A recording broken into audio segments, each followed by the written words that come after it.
And now, in studio, bringing his Midwest values from the Show Me State to the land of San Diego.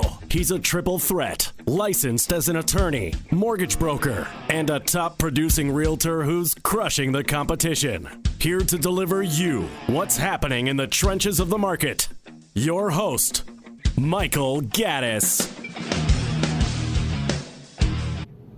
Welcome back to the Michael Gaddis Show on AM 1170 The Answer. I am your host, Michael Gaddis of michaelgaddis.com and frontierloangroup.com. And we're going to continue our discussion on reverse mortgages right now. And I want to tell you a little story. I talked a little bit about this particular lady last week, and I want to talk a little bit more about her. I met a lady whose husband has just recently passed away about 3 months ago. And she lives in Long Beach. And when I first met her, you know, she was concerned because she knows that her income is now going to be halved. She does have some stocks and things like that, but she didn't want to rely on them 100%. So we figured out that she could really do a lot with her life. Now, she's an interesting person because when I pulled up to the house, the first thing I noticed was the house was in severe disrepair. I mean, that's the first thing. Before I even knocked on her door and met her the first time, her house was in really bad shape. You know, there was a lot of dry rot on the outside, the wood rot, stucco damage, concrete damage. There was a lot of issues with this poor lady's house. And as many of you know, I'm not just a mortgage broker, I'm also a licensed California attorney. So, you know, and I tell you that because I think you're going to need to know that information in a few minutes. One of the things that I told her when we set up a plan for her, and she's very eager to get it done, and I think it's really going to change her life for a lot of reasons, because she doesn't have any children, she doesn't have any real family, she doesn't have a lot of friends. She basically took care of her husband when he was sick. Now she's 69 going on 70 years old, and she's kind of waking up, and it's kind of like being in a coma for a while, and you wake up and all of a sudden you realize everything around you is kind of falling apart. And, you know, she had a gazebo and a spa in her backyard, and, you know, it was tilted over because it was rotted on one side. You know, she had rusted out old gutters on the side of her house. I mean, her house was in a mess. So I told her, I said, well, one of the things we need to do is for you to go out and you need to get an appraiser, someone to come and paint this house, because when the appraiser comes over, he's going to penalize you for all of this deferred maintenance. We might even have trouble getting the reverse mortgage altogether. So she says, okay, and she goes, I'll start getting some bids. So she gets a few bids, and she calls me, she's very frustrated because these people are wanting like $13,000, $12,000, $14,000 to paint her house. And I said, that's crazy. I said, this is not a big house, it's a small house. Now, granted, it needs a lot of repairs, but not to that level. So I told her, I said, well, do this. Why don't you get a couple more bids? And I said, I will also look for some bids, and I'll get some people over there. So she said, okay. So the next day I call her, she's crying, she's sobbing. And she goes, you're going to be so mad at me. You're going to be so mad. I'm like, why am I going to be mad at you? She says, I signed a contract. I said, you did?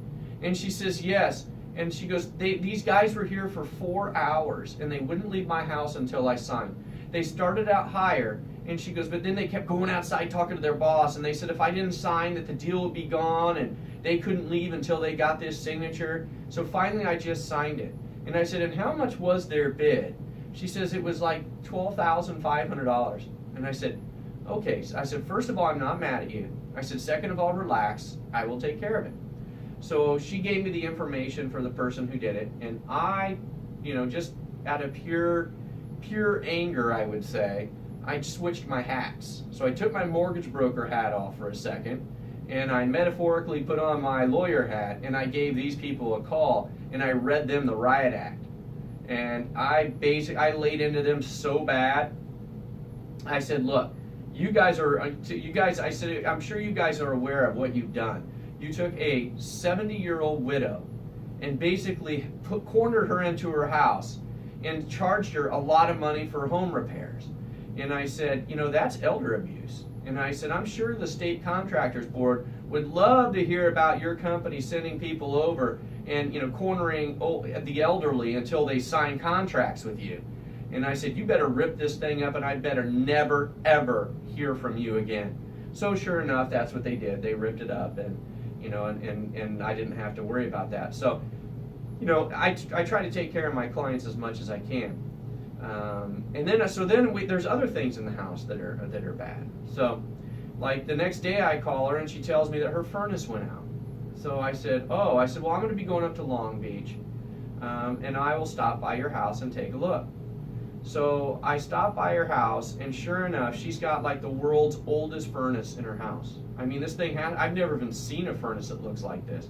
I mean, it looks like something, it's 50, 60 years old, whatever it is. But when I was there, she said that her water heater had also stopped working. And I said, your water heater's not working either. Yeah, she said, it's not working either. So I look at her water heater, and again, her water heater is really old. So she's like, Michael, I just don't know. This is also overwhelming to me. And I said, don't worry. I said, the bottom line is this. I said, right now, you were taking care of your husband for all those years, and there's a lot of maintenance around the house that didn't get done.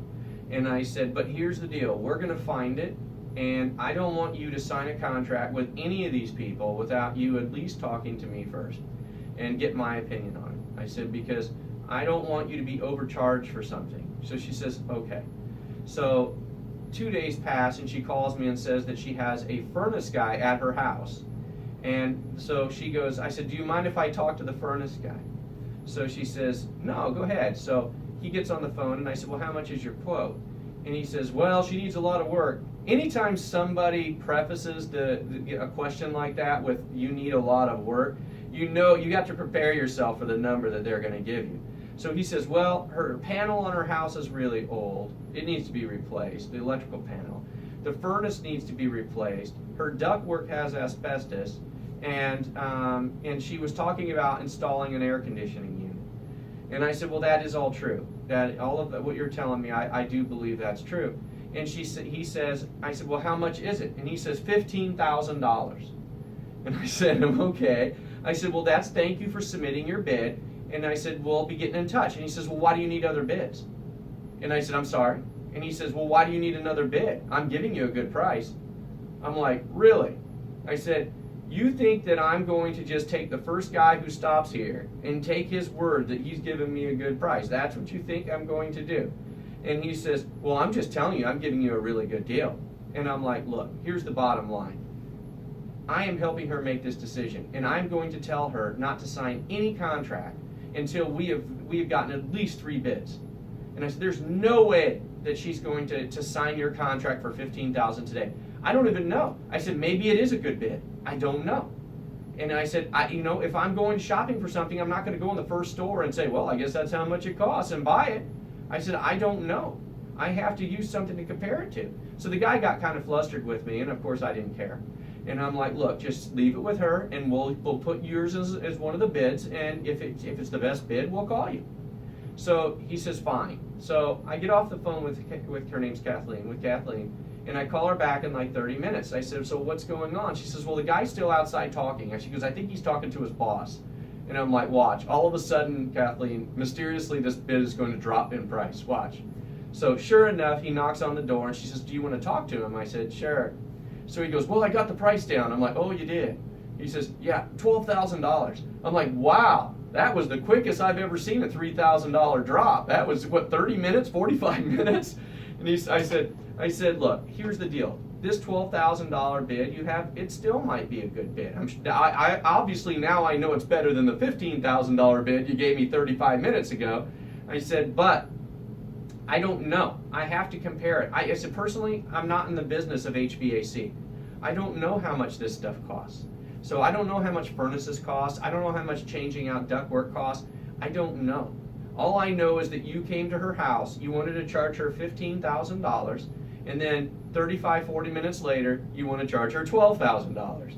And I said, I get it, you want to come in here, and it's a business, you want to make as much as you can, and I get that. And now you're trying to close the sale by lowering the price. I said, but the bottom line is, just like I told you, that that this is an elderly lady, and she only has so much funds.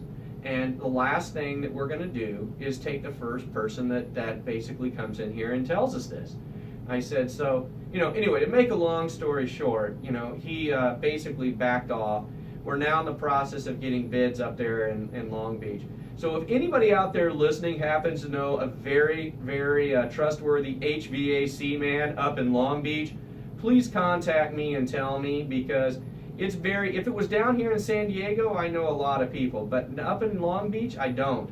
And so, I'm trying to help her get her house together by, just trying to get some good quality bids, that can help her get her house back in order so she can begin living her life, because she's all by herself and she needs quality assistance. So if anybody knows anybody up there, please call me. You can email me at Michael@Frontier Loan Group, or you can call me at 760-692-5950.